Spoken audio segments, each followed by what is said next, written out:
নমস্কাৰ। আজি হাওনৰ পথাৰলৈ আমাৰ সাংবাদিক সকলোকে অহাৰ কাৰণে খুব ভাল লাগিলে। আজি খুব ব্যস্ত, তাৰ মাজতো উপায় নাই, এতিয়া সময় অকণমান দিবলগীয়া হৈছে। আৰু আজি হাওনৰ 3 দিনত আজি আমি ন ভূঁই ৰোৱা ৰেডি কৰিছোঁ। আৰু ন ভূঁইলে আমাৰ সৌ ৰোৱনী লাগি আছে। তাৰোপৰি আমাৰ এজন এফালে এইজনে মোৰ হৰ্তা-কৰ্তা, সোঁহাত বাওঁহাত চব এইজনে হৰ্তা-কৰ্তা। তাৰোপৰি আশা কৰিছোঁ, ভগৱানৰ ওপৰত প্ৰাৰ্থনা কৰিছোঁ যেন আজি এই ন ভূঁই আগবঢ়াওঁতে দিওঁতে লওঁতে অনেকখিনি দুখ দায় হ'ব পাৰে। কাৰোবাৰ পানী কেতিয়াবা কাটি লৈছোঁ, কাৰোবাৰ পথাৰ কেতিয়াবা মাটি চপৰা লৈছোঁ, কোনেও যাতে দুখ দায় নধৰে। আৰু আশা কৰিছোঁ ভগৱানে যেন সকলোকে এই পথাৰখন নদন বদন কৰি তোলে আৰু আঘোণৰ পথাৰত যেন সোণগুটি বুটলিবলৈ সক্ষম হয়। সেয়ে ভাবিছোঁ ৰাইজক সহযোগ কৰক। তাৰোপৰি ভগৱানক প্ৰাৰ্থনা কৰিছোঁ যে বৰুণ দেৱতা চকু মেলি চাওক। কেলৈ আমাৰ এবাৰ আমাৰ পথাৰ ৰেডি হৈছিলে, তাৰোপৰি বৰষুণ নোহোৱাৰ কাৰণে আজি আমাৰ এই 15 দিনমান আমি পিছুৱাই আহিলোঁ। নহ'লে আমি এইখিনি পথাৰ আমাৰ কেতিয়াবা আমাৰ সেউজীয়া হ'লে হয়। কিন্তু আজি ভগৱানৰ কৃপাত বৰষুণ অকণমান 3 দিনমান আগতে পৰিলে, সেইটো কাৰণে আমি আগবাঢ়িছোঁ। একদম যুদ্ধৰ ক্ষেত্ৰত এনেকুৱাকৈ আগবাঢ়িছোঁ, আমাৰ পিছলৈ ঘূৰি চাবলৈ আমাৰ সময় নাই। কৰিব লাগে চবেই, আমিও কৰি আছোঁ। আপোনালোকে চবেই মাটি যদি এনেকৈ কোনোবা পেলাই থৈছে, তো আপোনালোকেও খেতি কৰক। এনে পেলাই থোৱাটো নহয়। আৰু মানুহৰ ধান খেতিটো কৰাটোতো লাগিব, খেতিটো কৰিবই লাগিব। কিছুমান মানুহে খেতি বুলি ক'লে মানে টান পায়। মাটি বুলি কেনে যিমান হওক, দুখীয়া হওক ধনী হওক, যিমানেই টকা থকা মানুহক মানে খেতিটো কৰিব লাগে। খেতিৰ ভাতখিনিহে আমাৰ ডাঙৰ। সেইকাৰণে আপোনালোকে চবেই খেতিটো কৰিব। আমিও কৰি আছোঁ, লগাই আছোঁ, ৰুই আছোঁ। ইমানটোৱে নমস্কাৰ জনাইছোঁ। ব্যস্ত এতিয়া লাগি আছোঁ আৰু আমি চবেই এতিয়া বৰষুণটো নাই, বতৰটোতো ঠিক নাই, তথাপিও যেনেকৈ কৰি আছোঁ আৰু আমি কেনেধৰণে হয় আমি বৰ্তমান ব্যস্ত হৈ আছোঁ। এইবাৰ অলপমান পলম হৈছে, বিশেষকৈ বতৰৰ কাৰণে। বতৰ খৰাং, নহ'লে আগতেই হয় ৰঞ্জিত ধানৰ দিন গৈছেগৈ। এতিয়া উপায় নাপায় যেন তেন এতিয়া ৰুবলগীয়া হৈছে। কিমান খেতি কৰিছে? মই বেছি নহয়, ইয়াত দুপুৰামানহে কৰিছোঁ।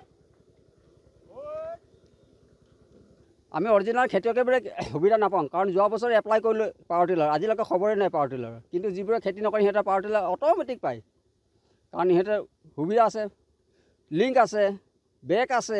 আমাৰ বেগো নাই, লিংকো নাই। আমি সেইকাৰণে সুবিধা একোৱেই নাপাওঁ খেতিয়কৰ।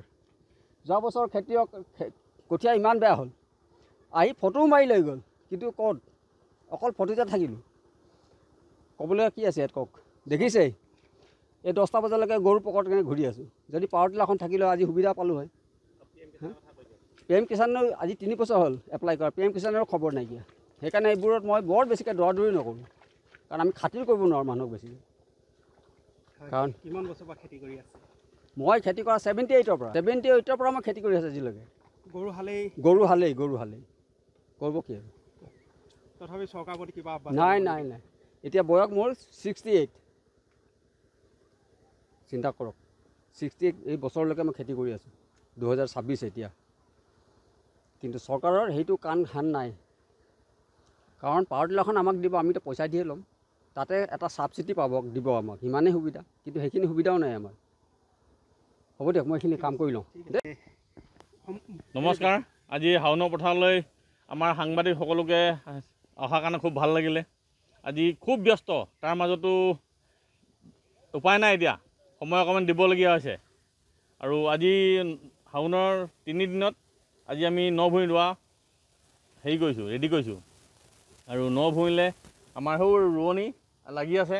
তাৰোপৰি আমাৰ এজন এফালে এইজনে মোৰ হৰ্তা-কৰ্তা, সোঁহাত বাওঁহাত চব এইজনে হৰ্তা-কৰ্তা। তাৰোপৰি আশা কৰিছোঁ, ভগৱানৰ ওপৰত প্ৰাৰ্থনা কৰিছোঁ যেন আজি এই ন ভূঁই আগবঢ়াওঁতে দিওঁতে লওঁতে অনেকখিনি দুখ দায় হ'ব পাৰে। কাৰোবাৰ পানী কেতিয়াবা কাটি লৈছোঁ, কাৰোবাৰ পথাৰ কেতিয়াবা মাটি চপৰা লৈছোঁ, কোনেও যাতে দুখ দায় নধৰে। আৰু আশা কৰিছোঁ ভগৱানে যেন সকলোকে এই পথাৰখন নদন বদন কৰি তোলে আৰু আঘোণৰ পথাৰত যেন সোণগুটি বুটলিবলৈ সক্ষম হয়। সেয়ে ভাবিছোঁ ৰাইজক সহযোগ কৰক। তাৰোপৰি ভগৱানক প্ৰাৰ্থনা কৰিছোঁ যে বৰুণ দেৱতা চকু মেলি চাওক। কেলৈ এবাৰ আমাৰ পথাৰ ৰেডি হৈছিলে, তাৰোপৰি বৰষুণ নোহোৱাৰ কাৰণে আজি আমাৰ এই 15 দিনমান আমি পিছুৱাই আহিলোঁ। নহ'লে আমি এইখিনি পথাৰ আমাৰ কেতিয়াবাই আমাৰ সেউজীয়া হ'ল হয়। কিন্তু আজি ভগৱানৰ কৃপাত বৰষুণ অকণমান 3 দিনমান আগতে পৰিলে, সেইটো কাৰণে আমি আগবাঢ়িছোঁ। একদম যুদ্ধৰ ক্ষেত্ৰত এনেকুৱাকৈ আগবাঢ়িছোঁ, আমাৰ পিছলৈ ঘূৰি চাবলৈ আমাৰ সময় নাই। কৰিব লাগে চবেই, আমিও কৰি আছোঁ। আপোনালোকে চবেই মাটি যদি এনেকুৱা কোনোবা পেলাই থৈছে, তো আপোনালোকেও খেতি কৰক। এনে পেলাই থোৱাটো নহয়, আৰু মানুহৰ ধান খেতিটো কৰাটোতো লাগিব, খেতিটো কৰিবই লাগিব। কিছুমান মানুহে খেতি বুলি ক'লে মানে টান পায়। এই মাটি বুলি কেনে যিমান হওক, দুখীয়া হওক, ধনী হওক, টকা যিমানেই টকা থকা মানুহক মানে খেতিটো কৰিব লাগে। খেতিৰ ভাতখিনিহে আমাৰ ডাঙৰ। সেইকাৰণে আপোনালোকে চবে খেতিটো কৰিব। আমিও কৰি আছোঁ, লগাই আছোঁ, ৰুই আছোঁ। ইমানটোৱে নমস্কাৰ জনাইছোঁ। ব্যস্ত এতিয়া লাগি আছোঁ আৰু আমি চবে এতিয়া বৰষুণটো নাই, বতৰটোতো ঠিক নাই, তথাপিও যেনেকৈ কৰি আছোঁ আৰু আমি। কেনেধৰণে? হয়, আমি বৰ্তমান ব্যস্ত হৈ আছোঁ। এইবাৰ অলপমান পলম হৈছে, বিশেষকৈ বতৰৰ কাৰণে। বতৰ খৰাং, নহ'লে আগতেই হয় ৰঞ্জিত ধানৰ দিন গৈছেগৈ। এতিয়া উপায় নাপায় যেন তেন এতিয়া ৰুবলগীয়া হৈছে।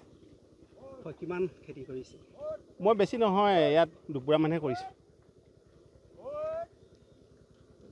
আমি অৰিজিনেল খেতিয়কবোৰে সুবিধা নাপাওঁ, কাৰণ যোৱা বছৰ এপ্লাই কৰিলোঁ পাৱাৰ টিলাৰ, আজিলৈকে খবৰেই নাই পাৱাৰ টিলাৰ। কিন্তু যিবোৰে খেতি নকৰে সিহঁতে পাৱাৰ টিলাৰ অট'মেটিক পায়, কাৰণ সিহঁতে সুবিধা আছে, লিংক আছে, বেগ আছে। আমাৰ বেগো নাই, লিংকো নাই, আমি সেইকাৰণে সুবিধা একোৱেই নাপাওঁ খেতিয়কৰ। যোৱা বছৰ খেতিয়ক কঠীয়া ইমান বেয়া হ'ল, আহি ফটোও মাৰি লৈ গ'ল, কিন্তু ক'ত অকল ফটোতে থাকিলোঁ। ক'বলৈ কি আছে ইয়াত কওক? দেখিছেই এই 10টা বজালৈকে গৰু পকৰত কেনে ঘূৰি আছোঁ। যদি পাৱাৰ টিলাৰখন থাকিলে আজি সুবিধা পালোঁ হয়। PM কিষাণৰ আজি 3 বছৰ হ'ল এপ্লাই কৰা, PM কিষাণৰো খবৰ নাইকিয়া। সেইকাৰণে এইবোৰত মই বৰ বেছিকৈ দৌৰা-দৌৰি নকৰোঁ, কাৰণ আমি খাতিৰ কৰিব নোৱাৰোঁ মানুহক বেছিকৈ। কাৰণ কিমান বছৰ পৰা খেতি কৰি আছে? মই খেতি কৰা 78ৰ পৰা মই খেতি কৰি আছোঁ আজিলৈকে। গৰু হালেই কৰিব কি আৰু? তথাপি চৰকাৰৰ প্ৰতি কিবা নাই। এতিয়া বয়স মোৰ 68।